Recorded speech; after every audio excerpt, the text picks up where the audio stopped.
Hello viewers, आज फिर से आ गए हैं हम और एक वीडियो लेके जिसमें हम बात करेंगे और एक खास इंडियन के बारे में। दोस्तों, आज जिसके बारे में बात करेंगे उसका तो सिर्फ नाम ही काफ़ी है, नेताजी। हाँ दोस्तों, आज हम लोग नेताजी के बारे में बात करेंगे, एक लीडर के बारे में बात करेंगे जो इंडिया के सही में एक लीडर है। दोस्तों, बहुत दिन हो चुके हैं हमारे इंडिपेंडेंस के, फिर भी एक वही नेता है, वही नेताजी है जिनको हम कभी नहीं भूल सकते। बच्चा बच्चा हर भारतीय जानते हैं कौन नेताजी है, उनका क्या कृतित्व है, वो क्या है, क्यों उनको हम इतना प्यार करते हैं, इस बारे में हम सबको पता है। उनका जो हिस्ट्री है ये तो गूगल ढूंढने से ही हम लोग मिल जाएंगे। गूगल पे उनकी सारे इन्फॉर्मेशन है, लेकिन हाँ, कुछ ऐसी चीज़ें हैं उनके बारे में जो सबको नहीं पता, जिनकी खोज सब कर रहे हैं, जिसके लिए कुछ फाइल्स है जिसका डिक्लासिफाई होना बहुत ज़रूरी है। आज इस वीडियो में हम बात करेंगे वही फाइल्स के बारे में, वही कुछ खोज के बारे में, या फिर वही सच के बारे में जो अभी छुपा हुआ है। ये वीडियो अगर अच्छा लगे तो ज़रूर इसको लाइक कीजिए, शेयर कीजिए और हाँ, हमारे चैनल को सब्सक्राइब ज़रूर कीजिएगा अगर आप नए हो मेरे चैनल पे। तो चलिए स्टार्ट करते हैं आज का वीडियो।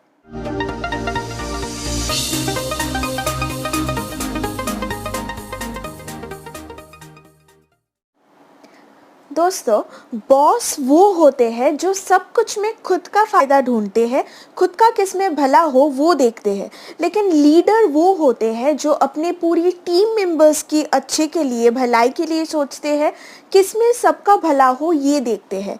ऐसा ही एक लीडर है हमारे नेताजी सुभाष चंद्र बोस। 23 जनवरी 1987 कटक में, उड़ीसा के कटक में जन्म लिए थे सुभाष चंद्र बोस। वो एक स्टूडेंट के तौर पे एक बहुत ही प्रोमिनेंट ब्राइट स्टूडेंट थे जो आईएएस एग्ज़ाम में 4th स्टैंड लिए थे, लेकिन फिर भी उन्होंने वो जॉब से रिज़ाइन कर दिया क्योंकि उनके पास उनके लिए सबसे ज़्यादा इम्पोर्टेंट था इंडियन इंडिपेंडेंस, इंडियन फ्रीडम। वो अपने देश को अंग्रेज़ राज के हाथ से बचाने के लिए जी जान लगा दिए थे। लगातार 2 बार कांग्रेस के प्रेसिडेंट रहते हुए भी सिर्फ अहिंसा की जो नीति है उसको वो उन्होंने फॉलो नहीं कर सका, क्योंकि उन्हें लगता था कि अगर इंडिया में इंडिपेंडेंस लाना है, ब्रिटिश राज से इंडिया को मुक्त करना है, तो सिर्फ अहिंसा की जो नीति है उसको फॉलो करना सही नहीं है या फिर काफ़ी नहीं होगा। इसके लिए चाहिए एक सशस्त्र दल, मतलब कि आर्मी चाहिए। आर्मी के थ्रू, सोल्जर्स के थ्रू ये जो फ्रीडम है इसको लाया जा सकता है। दोस्तों, क्यों ये चीज़, क्यों उनका अचानक से गायब हो जाना या फिर क्यों उनका डेथ इतना कंट्रोवर्शियल है? हमारे ex prime minister Lal Bahadur Shastri की जो मौत हुई थी ताशकेंट में, रशिया में, उनका जो मौत था वो भी एक ऐसा ही सीक्रेट था या फिर कंट्रोवर्शियल था। वो उस डेथ को सिर्फ एक कागज़ के तौर पे उसको बंद कर दिया गया। लेकिन ऐसा क्या है नेताजी के हिस्ट्री पे, उनके फाइल्स पे, कि 207 फाइल्स बनाया गया है नेताजी के ऊपर, जिसमें कम से कम 70,000 पेज है। रिपोर्ट का पेज 70,000 से भी ज़्यादा है, जिसमें ये सच छुपा हुआ है कि एक्चुअली क्या हुआ था उनके साथ। दोस्तों, कांग्रेस में जब उन्होंने गांधी जी का जो नीति था जब वो फॉलो नहीं किए, जो गांधीयन फॉलोअर्स थे उन्होंने उनका विरोधिता किया। एज ए रिजल्ट क्या हुआ, उनको, सुभाष चंद्र बोस को, हमारे नेताजी को कांग्रेस से बाहर जाना पड़ा। लेकिन वो वहाँ पे रुक नहीं गए, क्योंकि उनको पता था कि इंडिया को फ्रीडम देना है। तभी क्या चल रहा था, तभी सेकेंड वर्ल्ड वॉर चल रहा था। सेकेंड वर्ल्ड वॉर के चलते हुए उनको ये लगा था कि अगर वो जर्मनी या फिर जापान की मदद मिल जाए उनको, तो इंडिया का जो फ्रीडम मूवमेंट है वो थोड़ा इजी हो जाएगा। इसीलिए 1941 पे जब उसको पुलिस ने एकदम कड़ी नज़र के अंदर उनके घर पे बंदी करके रखे थे, वहाँ से वो निकल गए, जो द ग्रेट एस्केप नाम से जाना जाता है। वहाँ से काबुल होके वो पहुँच गए जर्मनी पे द ग्रेट अडॉल्फ हिटलर से उन्होंने बात किया इंडिया के मूवमेंट के बारे में, फ्रीडम मूवमेंट के बारे में, और वहाँ से वो सबमरीन मतलब कि समुद्र की जो रास्ता है वहाँ से पहुँच गए जापान। जापान पे जाके उन्होंने लीडरशिप किया इंडियन नेशनल आर्मी मतलब कि आज़ाद हिंद फौज को। आज़ाद हिंद फौज उनका सपना था और उनका सपना था आज़ाद हिंद गवर्नमेंट जो एक फ्री इंडिया का गवर्नमेंट होगा। इसीलिए वो बड़े थे बर्मा की जो रास्ता है उनमें से आए थे इंडिया की ओर, और वहाँ पे जाके कॉक्स टाउन नाम की एक जगह है बर्मा की, वहाँ पे वो उन्होंने ऑक्यूपाई किया, मतलब कि पूरा आज़ाद हिंद फौज ने वो जगह को ऑक्यूपाई किया था।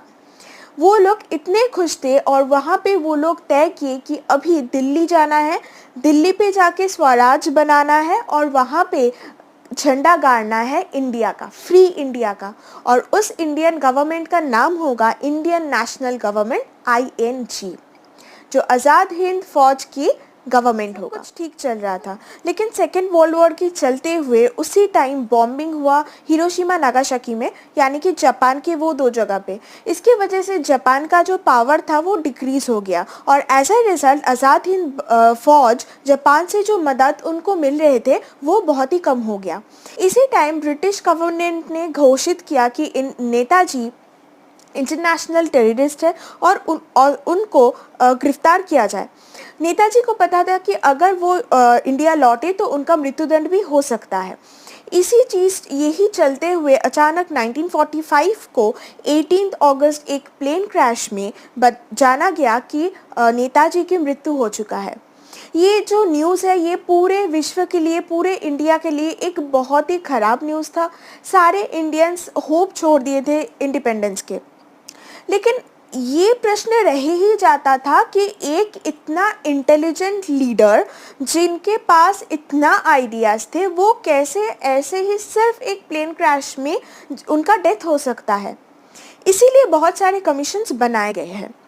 दो इम्पोर्टेंट कमीशन ये था, एक घोसला कमीशन था और एक शाहनवाज कमीशन था, जो लोग ये रिपोर्ट पेश किए थे जहाँ पे उन्होंने ये बताया था कि हाँ, प्लेन क्रैश की वजह से ही ताइवान में नेताजी की मृत्यु हुए है। लेकिन मुखर्जी कमीशन जो 2006 में अपना रिपोर्ट पेश किया है, उन्होंने अपनी रिपोर्ट पे क्लियरली लिखा है कि नेताजी का जो देहांत हुआ था 1945 में 18 अगस्त, ऐसा कुछ हुआ ही नहीं था, कोई प्लेन क्रैश हुआ ही नहीं था, वो सिर्फ एक कहानी है। तो सच क्या है?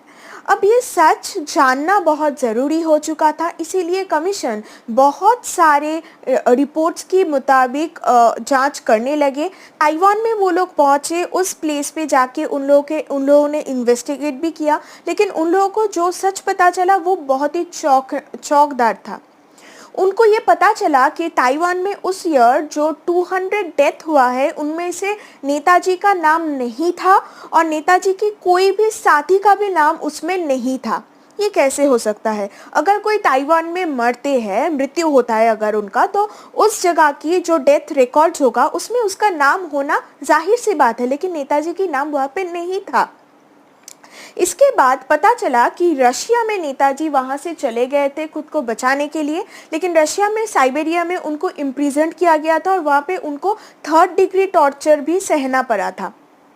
फिर कुछ साल बाद सुना गया था कि इंडिया के लखनऊ में नेपाल से एक साधु बाबा आए हैं जो नेताजी के साथ जिनका बहुत सारा मिल है। एक बार क्या हुआ, वो साधु बाबा चश्मा बनाने के लिए कोई चश्मे की दुकान में आए और वो पूरे अच्छी तरीके से खुद को ढक के आए थे। पगड़ी था उनका, एक सन्यासी की तरह उनका गाउन भी था, लेकिन पगड़ी को उन्होंने जब भी खोला चश्मा देखने के लिए, तभी वहाँ के आसपास में जो लोग थे वो लोग पहचान लिए थे कि यही नेताजी है। तो किसी तरह उस जगह से साधु बाबा निकल गए और इस घटना के बाद से ही गुमनामी बाबा के नाम से वो जाने जाते थे। इसके बाद 1985 में गुमनामी बाबा की मृत्यु हो गई है। इसी टाइम पता चला प्रबीर राय नाम के एक बंगाली के साथ गुमनामी बाबा का परिचय हुआ था और प्रबीर राय ने ये बोला है कि नेताजी के साथ गुमनामी बाबा के बहुत सारे मिल है। हैंडराइटिंग फॉरेंसिक डॉक्टर फॉरेंसिक एक डॉक्टर लाल 460 लेटर्स नेताजी के इंग्लिश बंगाली ये दोनों भाषा में लिखा हुआ हैंडराइटिंग चेक किए थे और गुमनामी बाबा के हैंडराइटिंग के साथ उसको कंपेयर किए थे, जिनमें ये देखा गया था कि 100% दोनों हैंडराइटिंग में मिल है और जिससे जाहिर सी बात ये क्लियर हो जाता है कि वही गुमनामी बाबा ही नेताजी थे। लेकिन कमीशन की ये जो रिपोर्ट है सुप्रीम कोर्ट इसको खारिज कर दिया। अब प्रश्न ये आता है कि क्यों ये खारिज हुआ। देखिए दोस्तों, हमारे जैसा कि मैंने बोला था कि हमारे प्राइम मिनिस्टर लाल बहादुर शास्त्री के मौत की जो एक रिपोर्ट था वो सिर्फ एक पेज का एक रिपोर्ट था और वहीं पे उसको ख़त्म कर दिया गया था। लेकिन नेताजी की मृत्यु के पीछे कुछ तो राज है कि 217 रिपोर्ट्स बनाया गया है, 70,000 से भी ज़्यादा पेजेस है उस रिपोर्ट्स में। मुखर्जी कमीशन दावा करते हैं हमारे करंट गवर्नमेंट के पास कि वो जो फाइल्स है उसको डिस्क्लासिफिकेशन किया जाए। अगर इसका डिस्क्लासिफिकेशन हुआ तो बहुत सारे सच हमारे सामने आएगा, लेकिन ये डिस्क्लासिफिकेशन नहीं हुआ है अभी तक, क्योंकि इसकी वजह से बहुत सारे देशों के साथ जो एक पीस रिलेशन इंडिया की बनी हुई है वो खराब हो सकता है। और बहुत सारे नेता ऐसा भी है जिनका सच बाहर आ जाएगा, जिसके वजह से हमारे इंडिया में फिर से एक झगड़ा या फिर रायट जैसी चीज़ स्टार्ट हो सकती है। कुछ तो राज था, इसी वजह से 1945 18 अगस्त में जब सबको पता चल गया, सबको ये न्यूज़ आया कि नेताजी की डेथ हो चुका है, उसके बावजूद भी 1967 तक नेताजी के परिवार के ऊपर स्पाइंग किया गया था तब की गवर्नमेंट के ओर से। ये क्यों किया गया था?